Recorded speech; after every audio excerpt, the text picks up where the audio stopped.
पुण्यशील और सुशील राजा जी को लिए जा रहे हैं। राजा जनक अष्टावक्र को प्रार्थना करता है कि महाराज आप सत्संग तो करते हैं, समाज के उद्धारक हैं, आपकी निगाहों से पुण्य बरसता है, शांति बरसती है, प्रेमा भक्ति के दाता। आप योग की कुंजी मुझे सिखाइए, मैं इस शरीर से सूक्ष्म शरीर निकाल के अपने पूर्वजों को स्वर्ग में जरा मत्था टेक के आऊं। अष्टावक्र मुनि ने योग की दीक्षा दी,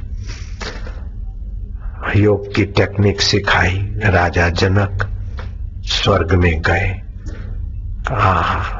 मैं भी जानता हूं, ऐसे बापूजी नहीं बनाओ, मैंने कई पापड़ वेले हैं।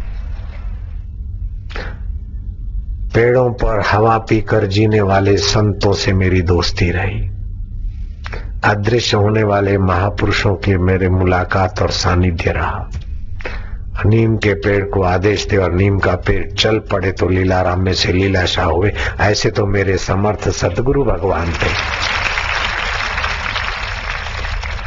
विधर्मी लोग भारत को तोड़ने के लिए, साधु लोग तांत्रिक है, तांत्रिक है, तंत्र शास्त्र इतना बुरा नहीं जितना बदनाम करते। और तंत्र शास्त्र में ऐसा नहीं कि बच्चों के कलेजे खा जाते, बच्चों को मार डालते, ये तो साधुओं को बदनाम करने की साजिश है। और अपने यहाँ तो तांत्रिक होता भी नहीं है, जो कुछ है वो समय पाकर समाज समझती जाती है। ये एक भारत को तोड़ने की साजिश है, वोट बैंक बनाने की साजिश है, हिंदुओं को लड़ाने की और हिंदुओं को कमजोर बनाने की साजिश है। हिंदू लोग संगठित रहना, साजिश के शिकार मत बनना। किसी साधु संत के ऊपर झूठे आरोप लगाकर नानक जी को भी जेल में डाल दिया था, नामदेव को भी जंजीरों से बांध दिया गया था। फिर भी सनातन धर्म का झंडा लहरा रहा है। ये गीता का सत्य है, वेद का सत्य है हमारे पास। हिंदू लोग हिंदू साधुओं का सत्कार नहीं करेंगे। हिंदू साधु बेचारे क्या है, न गाय का मांस खाते हैं, न दारू पीते हैं, न पेंशन मिलता है, न पगार मिलता है। फिर भी हिंदू साधु बेचारे जो कोई रूखा सूखा है टुकड़ा पड़े रहे। साधु ऐसे हैं, साधु ऐसे हैं, साधुओं को ऐसा करना चाहिए। ये सब साधुओं पर लांछन लगाने की जरूरत नहीं है। साधु पकड़ होकर जीते हैं, प्रतीक्षा सहते हैं, भगवान का नाम लेते हैं, वातावरण पवित्र होता है। जैसे गाय की हाजिरी से वातावरण पवित्र होता है, ऐसे भजनानंदी संतों का होना ही हमारे लिए हितकारक है। ऐसे साधु संतों पर न जाने कितने कितने दोषारोपण हो रहे हैं कि साधु संत मुफ्त का खाते। अरे मुर्दे को प्रभु देते है कपड़ा लकड़ा आग, साधु भजन करता है और खाता है तो कुछ न कुछ सत्कर्म और वातावरण फैलाता है। थंबे नहीं होंगे तो पंडाल कैसे रहेगा? साधु संत नहीं होंगे तो संस्कृति को कौन संभाले रखेगा?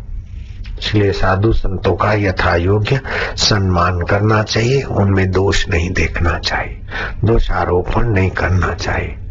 संतों को विदाई देना, आज समिति वाले संतों का स्वागत करना, दक्षिणा विदाई देना। मैंने सुबह कहा था साधु संतों के बीच के हमारी संस्कृति में पिछले 1800 साल से विधर्मी लोग हिंदुओं को लड़ाकर झगड़ाकर, साधु संतों को भी लड़ा झगड़ा कर अपना उल्लू सीधा करना चाहते। तो कुंभ के मेले में कुछ लोगों ने ऐसी साजिश की कि वैष्णव साधु को कहा कि भाई ये तो हरिद्वार है, क्योंकि यहाँ से बद्रीनाथ का रास्ता जाता है इसलिए हरिद्वार है। लेकिन ये शैव साधु बोलते हरिद्वार हरिद्वार, ये अपने शिव जी का नाम बड़ा करना चाहते। हो त्यागियों को कहा, नागा साधुओं को कहा कि वैष्णव कैसे हैं, हरिद्वार हरिद्वार बोल रहे हैं, ये तो हरिद्वार है। बोले बिल्कुल है। तो आपस में भिड़ा दिया। तो कुछ साधु बोले ये हरिद्वार है, हर का द्वार है, यहां से जाता है केदारनाथ रास्ता, हर का द्वार है, जय शंकर। वैष्णव ने कहा बैठ बैठ, त्रिशूल लेके आया बड़ा, जय शंकर, जय बद्रीनाथ हरिद्वार, भय प्रगट गोपाला, ये हरिद्वार है। महाराज वो बीच में पर्दे के पीछे भिड़ाने वालों ने, साधु बेचारे भोले भाले साधु दो गुटों में बट गए, हरिद्वार वाले और हरिद्वार वाले, वैष्णव साधु और शैव साधु आमने सामने। बोले हो जाए दो हाथ। कोई साधुओं में भी कई समझदार होते, बोले मारपीट से सच्चाई साबित नहीं होगी। कोई अच्छे आदमी से न्याय कराए और अच्छा आदमी गृहस्थी क्या न्याय करेगा, बोले चलो न्यायालय में। तो दोनों साधुओं ने एक दूसरे के आमने सामने मुकदमा कर दिया। ये बात पुरानी है, अंग्रेजी शासन के समय।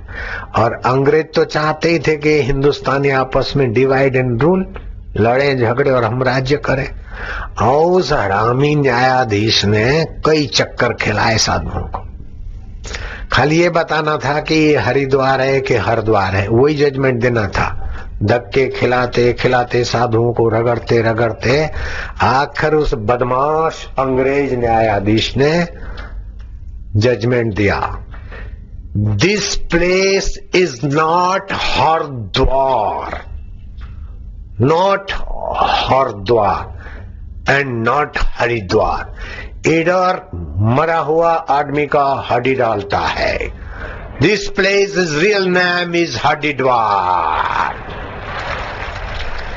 ताली मूर्ख लोग बजाते हैं। उस मूर्ख ने हरिद्वार नाम रख लिया, उसका जजमेंट वहीं धरा रह गया। कोई हरिद्वार नहीं जाता, जो भी जाता है हरिद्वार जाता है या तो हरिद्वार जाता है। तो जजमेंट ऐसा देना चाहिए, न्याय ऐसा करना चाहिए कि सामने वाला स्वीकार भी कर सके। ऐसे बेटे बेटियों के लिए, पड़ोसियों के लिए आपको जब सलाहकार बताए या आपको निर्णायक बताए तो निर्णय ऐसा करना चाहिए कि सामने वाले के गले बात उतरे। और न हरिद्वार न हरिद्वार, हरिद्वार नामक दिया। कैसा हरामी द्वेषी कैसे रहते हैं, कैसा हिंदुओं को नोचने वालों ने सताया साधुओं को। लेकिन साधु इतने भोले नहीं है कि हरिद्वार बोले, या तो हरिद्वार बोलेंगे या तो हरिद्वार बोलेंगे। और मिलके रहते, मिलके भंडारा खाते, चाहे शैव हो चाहे वैष्णव हो, एक ही पंगत में। अभी शैव साधु बैठे मेरे सामने, वैष्णव साधु बैठे, सब साथ में ही बैठे। जय जय सियाराम। शंकर कांटा लगे ना कंकर। सियाराम हो गया वैष्णव और शंकर हो गया शैव। इनको कौन भिड़ाएगा? ज्यादा देर तक क्यों भिड़ेंगे? जयराम जी बोलना पड़ेगा। ओम नमो भगवते वासुदेवाय। ओम नमो भगवते वासुदेवाय। वासुदेवाय, प्रीति देवाय, भक्ति देवाय, शांति देवाय, मम देवाय।